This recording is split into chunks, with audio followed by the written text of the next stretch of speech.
This is Rebecca Raphael with my extra credit lecture lab video.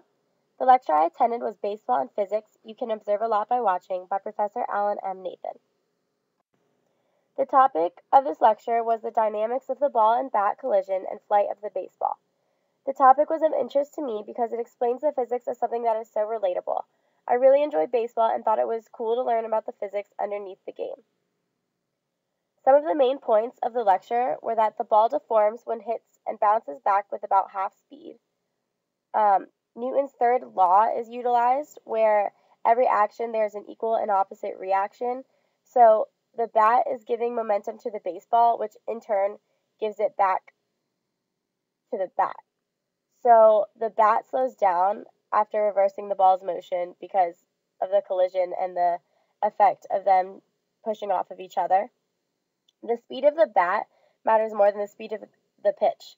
An example of this is that when someone is bunting, even though the speed of the pitch is just as fast as they usually hit like a home run off of it or a really far line drive, the ball barely goes anywhere when they bunt because they barely move the bat. But when they swing the bat full on, that's when they get a much harder hit, even though the pitch is the same speed. So that's just an example of how the speed of the bat has a much larger impact than the speed of the pitch. And the energy loss during this is due to friction and thermal energy. So the friction of the ball hitting the bat and thermal energy, as well as air resistance. Something interesting that I learned that I wanted to teach you is that he mentioned why aluminum bats are better than wood, which I thought was really cool because I never really thought about it. And one of the main reasons is the trampoline effect, which accounts for a lot less energy loss when using an aluminum bat because the aluminum bat compresses during the collision, while when using a wood bat, the ball actually compresses during the collision. So there's less energy loss when it's the bat that's compressing instead of the ball, since the ball is what is traveling. And then another interesting topic that he talked about was the sweet spot, which is where on the bat there's minimal vibration. And since there's minimal vibration, then there's maximum energy transmitted to the ball because there's not any loss like traveling to the handle. And nothing on the handle end of the bat affects the ball's motion because the ball is gone before the effect reaches the handle. Since there's no vibration, it doesn't go down the bat.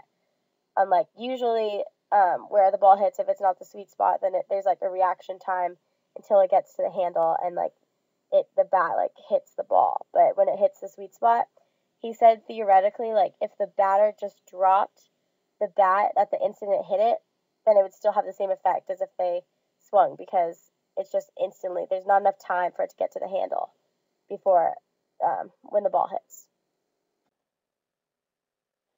Some new ideas that I looked into after this lecture were the physics of curveballs, and this is all due to air resistance. If there weren't any drag force, then there wouldn't be any kind of specialty pitches in baseball.